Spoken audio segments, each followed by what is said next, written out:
Hi, everyone. Welcome to Leaning In and Speaking Out. I'm Dr. Michelle Lamb. I'm here with Dr. Jacqueline Kirk. Good morning. We're both from the Faculty of Education here at Brandon University. And today we're talking about aging, we're talking about health, we're talking about health checks, which we'll learn about.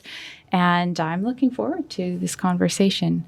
For me, I think the main point of connection to this topic is from my husband, who works for long-term care homes for Prairie Mountain Health. So I've heard a lot of stories from him, but I'm looking forward to hearing about the research and experiences and excited to dive in. So I think we'll just go around and introduce ourselves. And I wonder if, Rachel, do you want to start us off? Sure. Thanks for having us here and for sharing your connections. So my name is Rachel Herron, and I'm a professor in the Department of Geography and Environment.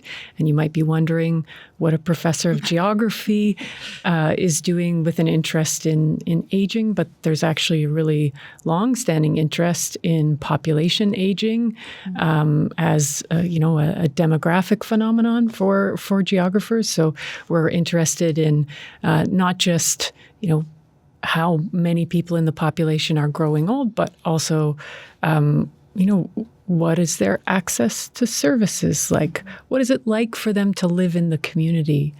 And so I would also characterize myself as what we would call a gerontologist. So I study aging and I study geography at the same time. So thanks for inviting me here. Thanks. And Meryl? Well, thank you for inviting me too. And my name is Meryl Orth, and I'm a retired 50-year-plus educator with majors in psychology, history, reading, early childhood, and a master's in special education. And I attained those all here at Brandon University. But I did my teacher training at the University of Manitoba. And I have spent my career 20 years plus in K-3, 25 years in resource, and a few years in reading recovery and literary support. I'm a community-minded person. I'm a dedicated volunteer on numerous local, provincial, and federal organizations. I'm a lifelong learner, and I'm here today to discuss what health checks, there's a whole lot of living left to do, is, and the importance behind it. I've been an unpaid caregiver, and I'm the organizer of this grassroots community mobilization focusing on healthy aging where we add life to years. Thank you. That's a great line. I hadn't heard that, where we add life to years. I like that. That comes right from the United Nations. Okay. It's beautiful. And Jackie, do you want to introduce yourself? Sure, and I'll talk about my connection to the topic as well. I'm Jackie Kirk. I'm a professor in the Faculty of Education in the Department of Leadership and Educational Administration. And this topic is really near and dear to me. Still processing my mom's death, which was at the end of 2022. And she moved to Brandon from a small town in Saskatchewan to be close to me in 2014.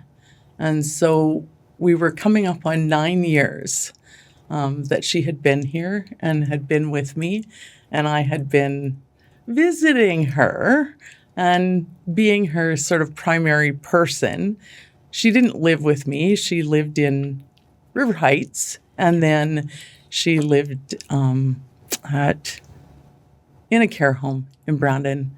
And I learned a lot about aging, and I learned a lot about long-term care, more than I wanted to know. And it was a hard time. She went through some struggles with dementia, and that was hard on me. And I'm really excited to talk about this topic. I wish there was something that I could do to help others that are going through that, because it was a really, really hard time for me.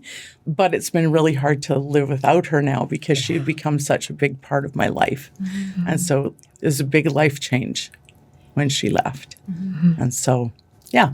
Mm-hmm. And weren't you lucky to have her those last 9 years? So lucky. You learned so much. It's a real privilege. It's all I can say is The last 6 years of my mom's life was the greatest time. But they leave the biggest hole in your heart when they leave, don't they?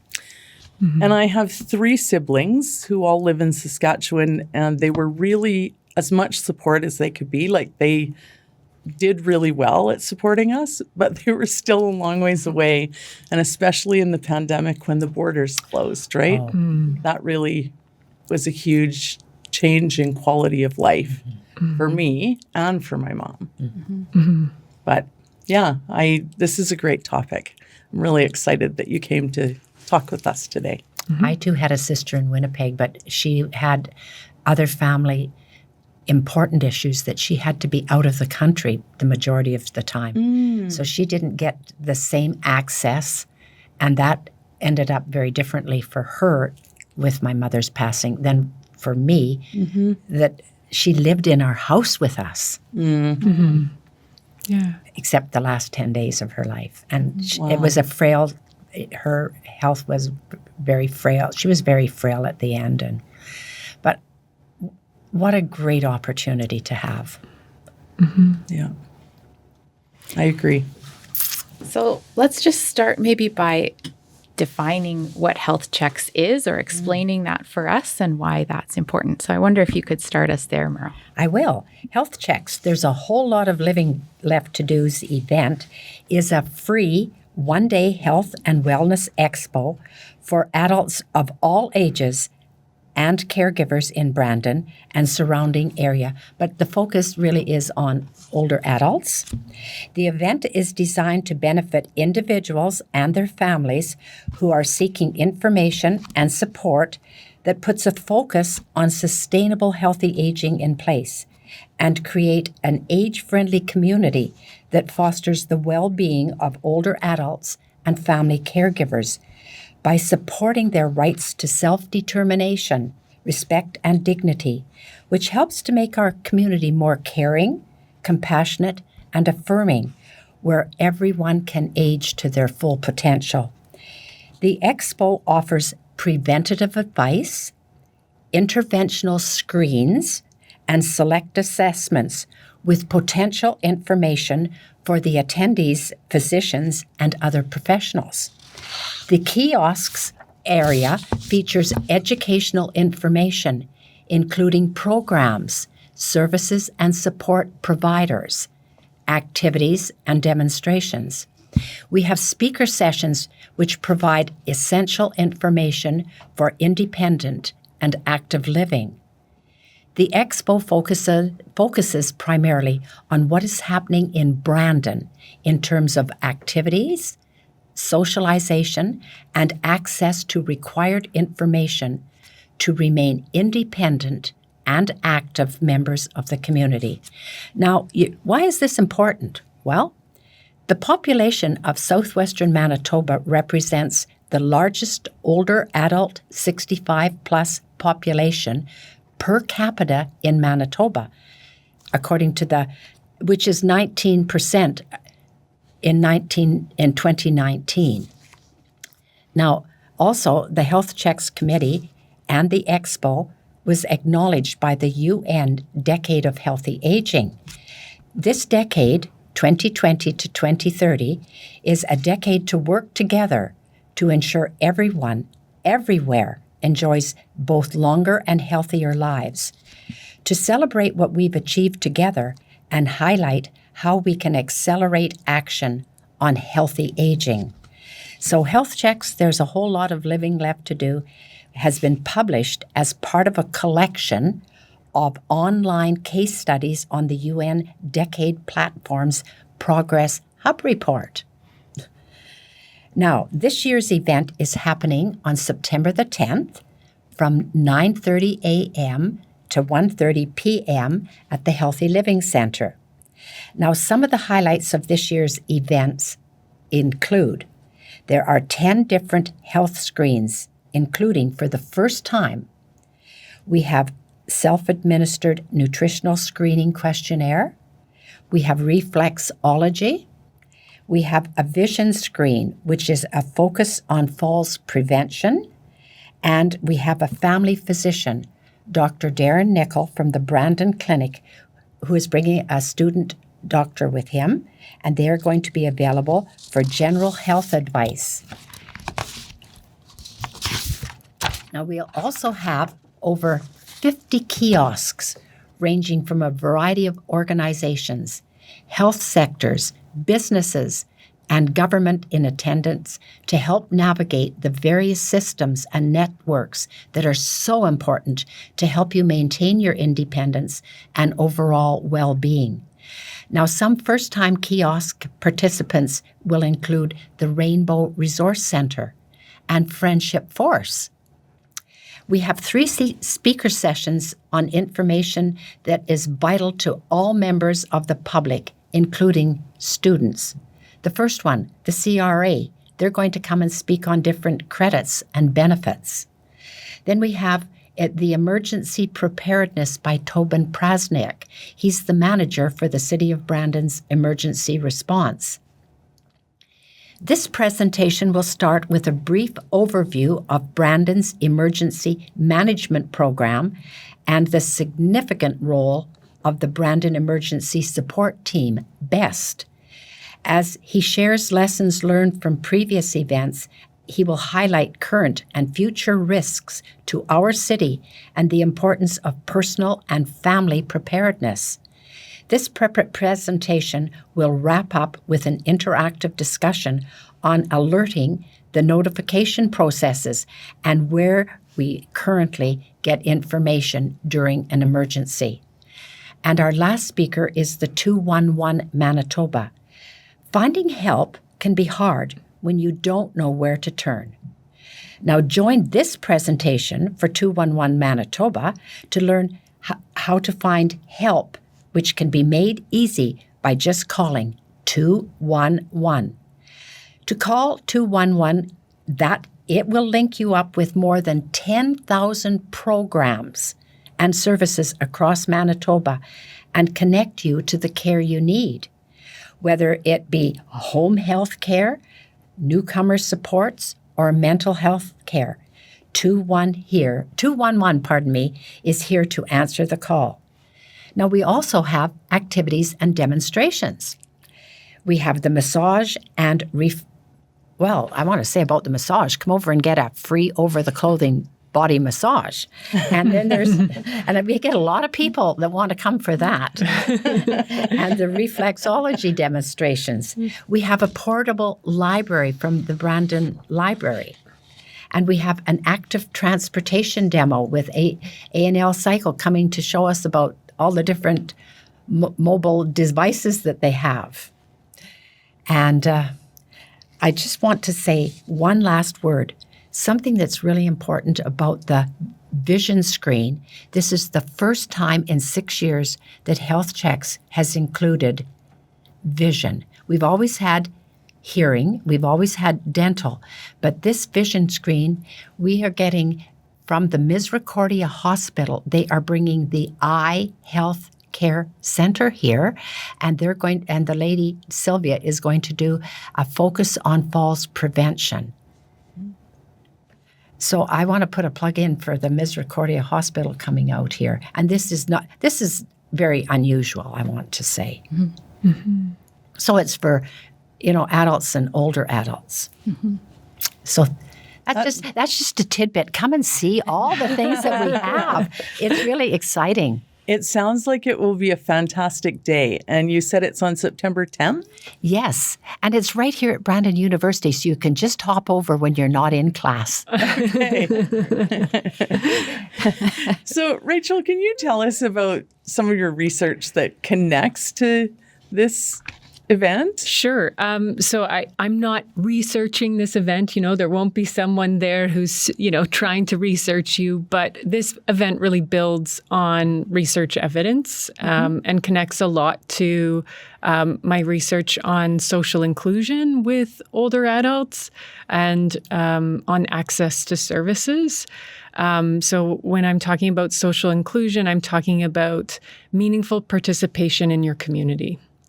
And you can just tell by the range of resources and activities and information that's available at Health Checks that this is an event that's really designed to promote meaningful participation in your community, but also access to a wide variety of resources. And some of those resources may help connect you to services or programs that you can continue to engage with outside of health checks. And so it's really important because it's this one-stop shop, and we don't really have that model. And anyone who's been a family carer or care partner probably knows a lot about how we don't have that model, or any older adult who's been trying to navigate all of the different things and systems that are available. Having that one place to go is important, and having real people to talk to about your questions is really important too. Excellent. Thank you. And just to let you know, we are research-based. We have done surveys right from 2019. We've had Dr. Nancy Newall from the psychology department involved, and we have also had Dr. Michelle Porter from the University of Manitoba at the Centre on Aging. They funded research, and all this research was part of what we sent in to the United Nations when we were making our submission. So we are research-based. We do surveys prior to the event. We do surveys during the event. And so we keep this ongoing. And according to Dr.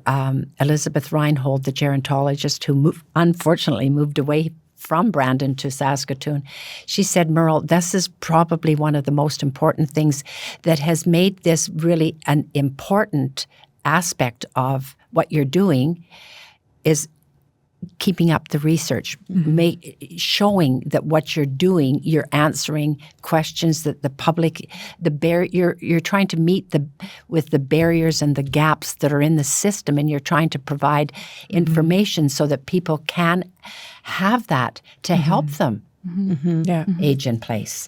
Dr. Reinhold was amazing. She was our consultant. Like, we operate on a variety of consultants, and we love them. People like Rachel, we'll use everybody that we can get. Anybody that wants to come and sit on our steering committee, we welcome them. This is really important. It's a very inclusive event, right?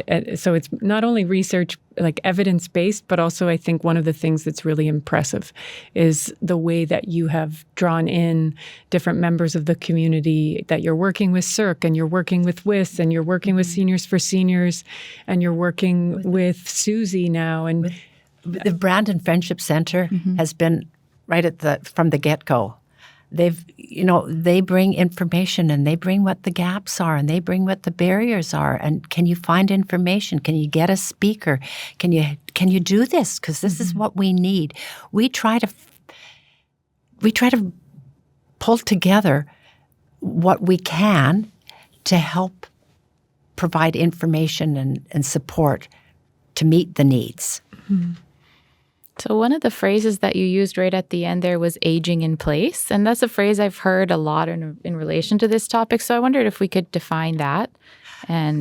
Well, I'll tell you, aging in place is defined as the ability to live independently, comfortably, and safely in your own home or community as long as you are able, with available health and social supports and services that you may need. This is supported through healthy aging, which is the process of developing and maintaining the functional ability that enables well-being in older age. Now, according to the World Health, Dr. Tedros, in 2023, new evidence from the United States National Academy for Medicine states that investments in healthy aging benefits all of society, which is why we should all be contributing to improving the lives of older people, their families, and their communities. Together, we can make every year count. As individuals who grow older, we need to focus on what brings us joy and satisfaction, as this improves our health and allows us to age in place. Thank you. I wonder if we could talk a little bit about the kind of values and beliefs around aging and whether those beliefs and values can be barriers. And if so, then how can we change them? That was a convoluted question, but I did follow what I'm kind of getting at. Okay. I did. Okay. I did follow that because, that's something that, I've seriously looked into. But this is really addressing ageism. Yes. When you talk about a cultural swamp of public understanding. Now, using the swamp with the lily pad as a metaphor. The lily pad is at the top of everyday acceptable ageism that manifests itself in job discrimination, media portrayals, health care bias, social exclusion, lack of access to resources, and legal and political issues, marginalizing older people's participation and minimizing their contributions. Now, the stem of the lily pad represents our own ageist thoughts and feelings. The flower and the stem feed from the root, which is represented by our values, beliefs on aging. Now, in order to change ageism, we need to work on how we address and reframe our own values and beliefs on aging.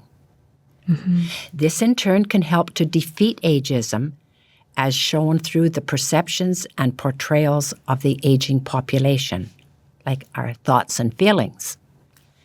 And finally, how we can confront everyday ageism or injustice, where everyone is now free from discrimination at all ages in life. As we change our communication and our culture, we can help change attitudes, values, and beliefs. Thank you.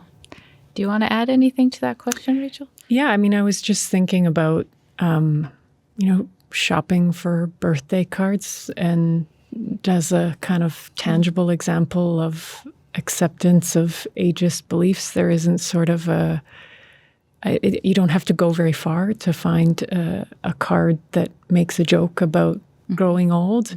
And so why is this still an acceptable punchline, in 2024, that we can make fun of older adults? I think even to go back to your definition of aging in place, I think part of our acceptance of ageism maybe stems from values and beliefs about independence as a really important value, something that we should all be independent if we're an adult.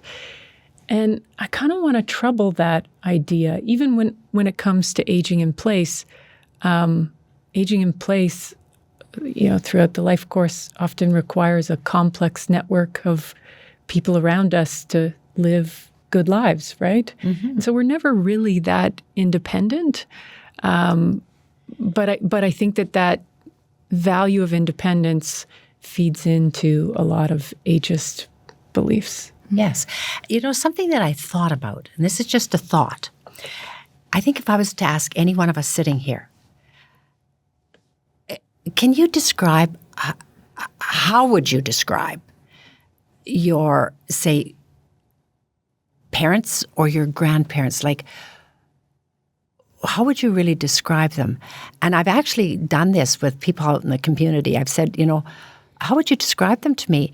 And most of the people have said to me, Meryl, my parents were really smart. They did this.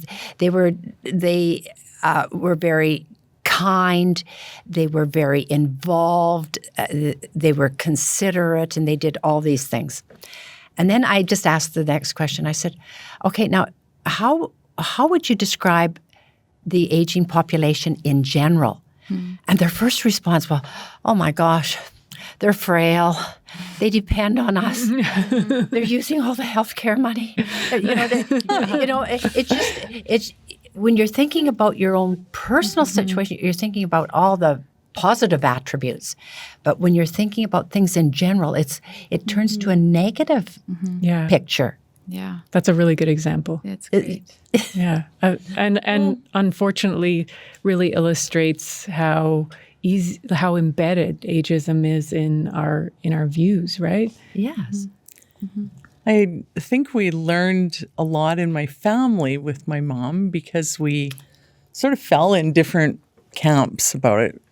That was the first thing we noticed, is that two of us were on the side of, let's just wing it. Let's just try to have her participate in life as fully as she can.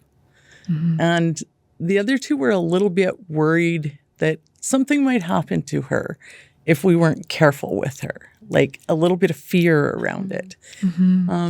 But I think maybe lucky for my mom that she was here with me, and it might have been one of the reasons that she wanted to come closer to me, because she had the choices. We all would have loved to have her. But I really kind of had a carefree attitude about it, but I had to develop that, right? Like I had to learn sort of what she wanted and why that was important. And so like less than a week before she passed, her and I were away for the weekend in Saskatchewan at our family Christmas. Good for you. And, we came home and I knew that she wasn't as well as she had been, but I really didn't expect her passing either. But it was the best thing, right? And if I had ever been cautious about it, we wouldn't have done that. The weather was bad when we left. And it was just like, no, we need to go. We both want to go. Let's go. And, my sister would say to me, but what if something happens? And I'd say, well, it's better, that it happens when she's having a great time and is surrounded by family than happens in the care home, right? You know what? You sound just like me. I didn't come from Saskatchewan. I came from Russell, but my mother had 3 sisters still living. And I said, you know what? We've just got to take her to Moose Jaw, and we've got to phone the sisters from Toronto and Alberta and get them all together. Put the sisters and the brothers and everybody else that's still alive, bring them together and let them have a fun time. And you know what? My sister was, are you sure Mom will be okay? Because she'd had strokes and that. And I said, you know what? Let's just give it a try. We'll wing it. And, it worked out perfectly. And it was things like that, those are the wonderful memories, aren't they? And just think how they felt. I just thought, when my mom came home after being away, she was so happy. Her eyes shone. Like she was just radiant because we gave her that chance. Weren't they? Yeah, that's right. So that's really, like, those are the moments that we'll treasure them, won't we? Yes. Yes. Yeah, for sure. When I think about the health checks event, it reminds me of when my children were younger, I would take them to a preschool wellness fair, which I think you were involved with the preschool wellness I was. B. Jolie and I got that organized here in Brandon. Yeah. We started in 1999, and in 2000 was our first year. And we were really excited because we had professionals to screen the children in vision, hearing, dental, speech and language, and general development. And the first year we had it, there was such a lineup of people. We didn't know what we were going to do with all these people. They brought the children. We had so many children. There were so many children. But the exciting part for me is the fact that it's still carrying on today. Yes. Yep. And it taught us that we should take the children at an early age to have their teeth checked, to have their eyes checked. And if they weren't listening and we thought they weren't listening, but maybe there was a problem, maybe we should be taking them for a hearing screen. And so that has really, it was a really powerful thing for me, that we can change culture. We can do it. It makes it all worthwhile to get out and try initiatives kind of you've done it now for both babies and toddlers, and now for older adults as well. So my question is, how does this kind of more informal education or community-based education, how would you describe the importance of this? Well, I have to tell you, I went to my friend, Dr. Johanna Lesio, former BU education prof, who said the following to me. And I want you to know that this is really important, because I always go around and I'm trying to glean from, the webinars that I go to, the conferences that I go to, the people that I know and trust and value their opinions. And this is what Johanna said. We don't know what we don't know. This means that if we are ever dealt with a no, I'm going to start all over again. This means that if we have never dealt with a challenging health issue for ourselves or our loved ones, we likely won't know what we need to know and how to find the information necessary to help the situation and those involved. There are, of course, numerous individuals, especially older adults, who are either unfamiliar with or intimidated by educational programs and or exploring the internet for answers. These people would feel more relaxed learning what is needed in a less formal environment. Navigating the healthcare system is challenging for most of us. And when something is difficult or frustrating, we have the tendency to simply give up. This information is too valuable and necessary to not ensure that everyone has easy access to it. So that's my quote from Johanna. Yeah. Very appropriate choice of quote. It is, isn't it? It is, yeah. Yeah. And then what would you say, or actually before we get there, do either of you want to chime in on that question about the importance of kind of informal education or community-based education? I don't want to jump in too quickly if you wanted to say something. Go ahead, Rachel. I guess I think that it's important to look at it as ongoing community-based education, but also in listening to Meryl talk about her experience of organizing this at different, like intergenerationally. I'm always struck by the advocacy and organizing work that she is doing.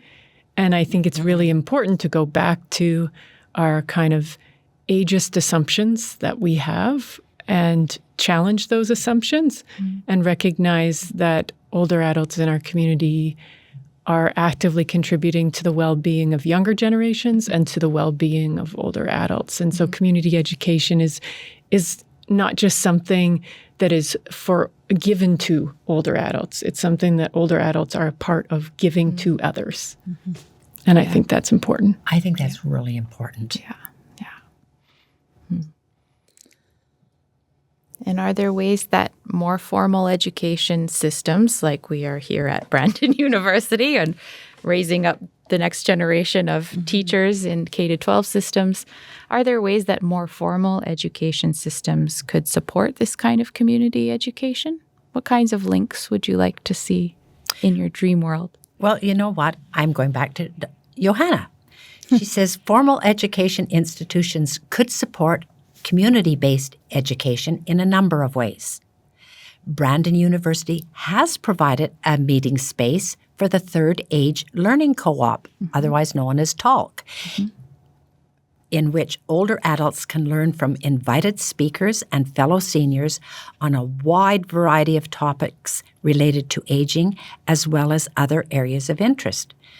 And through coursework and assignments, students could be encouraged to learn more about health-related issues of aging and bring this knowledge to the community.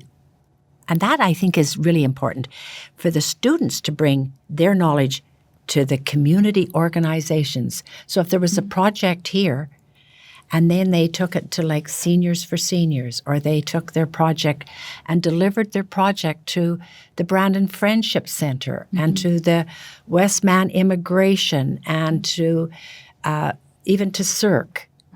But from my own perspective, I think asking post-secondary institutions to look at family studies and the health curriculum and see how they could include covering topics such as the unpaid caregiver for an older family member and something on dementia training for family members. Now, I look at the family context has really changed in this last while. And do we really stop and think about this? Because I know I'm just watching my neighbors. I'm watching because I live in a neighborhood of all ages, and we've got like little babies, and we've got students going to high school, and we've got retired people. So it's really intergenerational.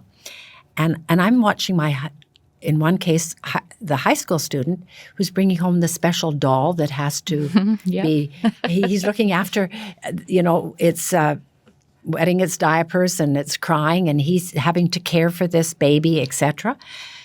And just not that far away, I've got neighbors where younger students going to high school are really having to weigh in, like a dad has had like a heart attack or a grandparent has had a stroke and the family is doing caregiving because the family, extended family member in this case is still living at home. So so this is separate. It's kind of like the sandwich generation, but are we teaching, is there any way we can implement any such things as this? It's just a question. Can we talk about this?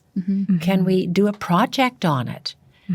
Like to just open up this aspect, because it appears to me, and it'll probably be you, Jackie, that can tell me this, but when it comes maybe to curriculum, but do we teach across the life course? Do we add in, like there's so much. You see, I'm just thinking of myself, and I'm thinking of a K-8 curriculum, and I'm just wondering, like, all I can remember thinking about is you reach retirement and you ride off into the golden years. And what happens in the golden years? You need some more pages in the book. Yeah. Well, and it's important for teachers to know that might be the experience of the students in their class as well, that students don't come to class with no family stories and no family experiences. Of course, they have context. And so the students might be providing care, or the students might be taking care of that father with the heart attack or the grandparent with the stroke. And so having educators be more aware of what caregiving looks like would be helpful for everyone too. I feel like that kind of learning is sort of on a needs to know basis, that they don't care about it until they need it. Yes. And then it's really hard to get them to engage in it until they need it. But then once they need it, they need it. They need it. And it needs to be sort of at the ready, right? So that, because there is so much learning to do. And I think as educators, we could do better at being prepared for that. But I think most people in our society aren't prepared for that. We haven't made it a topic that we talk about, right? And so then you get up close to aging and it's really different than you thought it was. It is. Yeah. I never thought I was old till I fell. And then I saw how it slowed me down. It has really taken me so long. I'm still doing physiotherapy, and I never thought this would ever happen. Like, was I prepared? Not at all. But you know what?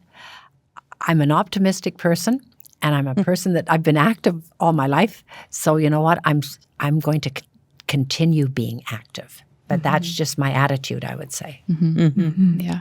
I think just as a last kind of note for something that's been bubbling around in the back of my brain is that there are very cultural aspects to this conversation. And so when we're thinking things like, oh, we don't think about aging, that's a very kind of Western worldview way of looking at it. Yes. Like after living in Asia for 5 years of my life, it was very normal to think about and talk about aging in an Asian context. And so most families lived with grandparents, if they were lucky, great-grandparents as well. And so extended families and care was part of life. And I can maybe glamorize that as well. You don't want to romanticize it too much, but there are different ways of thinking about this. So it's just important to note that, I think. Yeah, that's a really good point. How we're having this conversation. Yeah. Yeah, I think if I can add to that, I think about that a lot as someone who studies aging, but also has a spouse who's Colombian and a mother-in-law who lives with me. My husband and I often talk about, he's like, you people don't know how to care for your older adults. What's wrong with you? But as someone who's studied it and thought about it from a geographic perspective, which integrates an understanding of culture and an understanding of economics and space, I can say that the current pattern, I guess if you want to call it that, of the way that we think about and care for older adults in North America, it stems even from the Industrial Revolution. It stems from, this is where the concept of retirement emerged. This idea that some workers and their bodies are better than others. And so we have to force these other bodies to retire. And then moving forward from that, we saw a movement towards urbanization and suburbanization that, again, changed the way that we think about older adults and our connection to them. So we were supposed to move out of our families and not care for them, but move to the suburbs and live as independent nuclear families. And so there's been it's been a very spatial process, and it's involved segregating older adults from the rest of the population. And the kind of next invention in that process of segregation was to create what we call in Manitoba personal care homes. And so do we have to live this way? Do we have to segregate older adults? Absolutely not. But this is a process that has taken place over a very long period of time. And so we've now really normalized it. This is where older adults belong. But maybe we can also problematize it a bit and say, is this good? Is this working for families? Is this working for older adults? Is this helping us to, learn from the wisdom that older adults have? And, maybe in that example of your neighborhood, that person coming home with the baby to care for could learn a lot from you.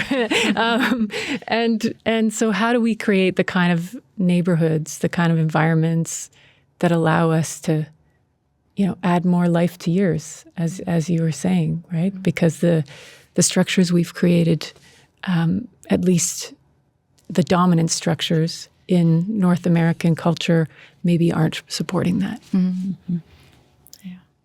We have a lot of work to do. We do. We do. I think that's a good place to end. That is a good place, yeah. Yeah. Any other final, you looked like you had a final thought there. Well, I did. I had some advice for people who are caring for aging loved ones. Yeah, let's hear. Do you want to hear about that? We do, yeah. Sure. Because there are many options and benefits for caregivers, but the most important piece of advice that I can say is to take care of yourself first and foremost. You cannot help a loved one if you go down first. Now, secondly, we have to learn what's available by asking questions, seeking out help and support, such as, right now, I just found this out 2 days or 3 days ago when we had our Health Check Steering Committee meeting, that Prairie Mountain Health has through the Services to Seniors person, that Prairie Mountain Health has a new seniors navigator. And the that senior navigator is really important for us to know about. Also, the Government of Canada has a new web page based solely on caregiving. And it has topics which are included caregiving benefits and leave, the Canadian Caregiver Credit, dementia and caregiving video, the caregiver readiness video, your role, care conversations, care options, balancing work and caregiving, and mental health supports. Now, this is just a new page, so I'm going to go through it and seek out and find what's in it. But nobody ever trains us or is ready for a crisis situation. And sometimes coming to an event like ours will help you to learn what help there is when a crisis occurs. Well, thank you so much to both of you for coming and for sharing. I think it's great to be able to share about the Health Checks event coming up. And we'll link as much information below that we can so that people who are listening or watching this have places to go to read more or to learn more about it. And just thank you for being here. Well, really, thank you for asking me in particular. And I want you to know we're very excited on the steering committee to have Rachel join us. She's a real powerhouse, so She's an amazing person. she's amazing. So it's not only a pleasure for me, it's a real privilege. Yeah, for those of you who are listening to the audio, she's blushing a little bit. No, thank you for being here. Thanks a lot. I learned It's a good conversation. Yeah, And thank you. And it's great to meet you, Jackie and Michelle. Yeah. same to you. Nice to meet you too.